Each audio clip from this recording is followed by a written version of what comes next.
Budget will pass even if not this one. Republicans have told us time and time again where they sit on this.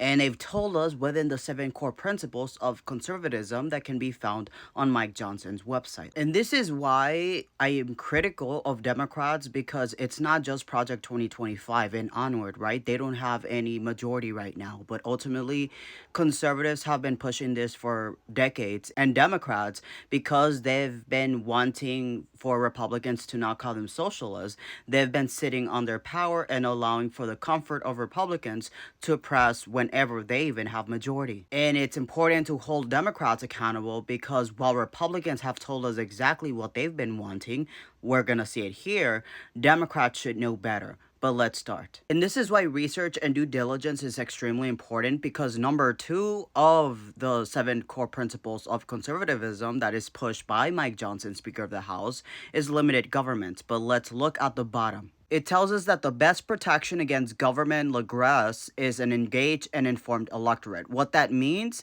is what? First, this is a fancy as unnecessary word that could have been used that's very simple, right? So what they're saying is what? That the best protection against government generosity, against government philanthropy, is an engaged and informed electorate. What they're telling us is that conservatives push for, a reinvestment into the people to be a waste of money. And in order for us to not waste money as a government and to the people must know that the government is not an ends to the public good. It is ends to the business good of the government, of the, national security, which is the economics of the government, not necessarily of the people's well-being, which is contrary to our preamble. With the preamble actually positions that we, the people of the United States, in order to form a more perfect union, establish all of those stuff, right? Promote the general welfare, right? That tells us the public good. It is that the government is a means to an end of the public good. Capitalism is a means to a socialist end, that is the public good. Federalist 1. By Alexander Hamilton, this idea will add the inducements of philanthropy to those of patriotism,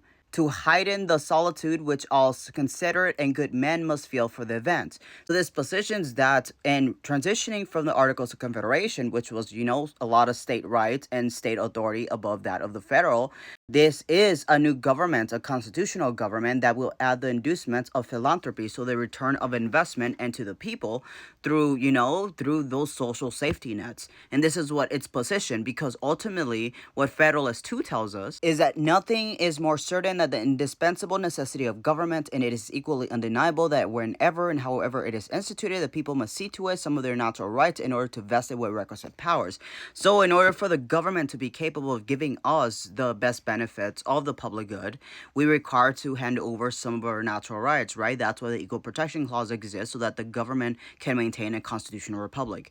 In that reality, we're giving up some of our natural rights because we trust that the government will not abuse those constitutional rights, those constitutional liberties, but rather exist as a body that defends them. Federalist 78 positions that no legislative act, contrary to the Constitution, can be valid. To deny this would be to affirm that the deputy is greater than the principal, that the servant is above his master, that the representatives of the people are superior to the people themselves, that men acting by virtues of power may do not only what their powers do not authorize, but what they forbid. So in this reality, the idea that the government exists as a means to an end of the public good is something that is constitutionalist, right?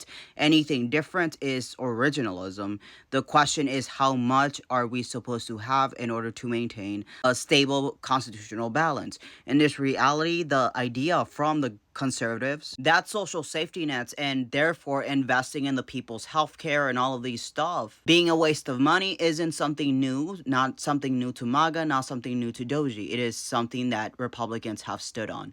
So they're going to vote in alignment with what's beneficial to their party politics. Minnesota was a reminder to politicians that they are on borrowed time if they go against the authoritarian agenda, right? And I'm not over here saying don't call Republicans, don't call, your representatives, don't call your senators. Do call them, because the alternative to not doing that is, not calling, and therefore they can say that they didn't hear from anyone, so they're going to vote how they vote. Even if we know how they're going to vote, The purpose of me clarifying this is for us to not be shocked and to understand that we need to find leverages elsewhere. Blue money ending is something that can change legislative decision, even judicial decision. The fact that we're not maximizing on that is different, right? But ultimately, when we look at what Republicans have been pushing for decades, they have been pushing exactly this. So to think that they would vote differently just because their constituents will be harmed is to not actually understand what Republicans have been standing on, and that is obviously removing from the bottom, removing from the people so that the political elite and their donors can benefit.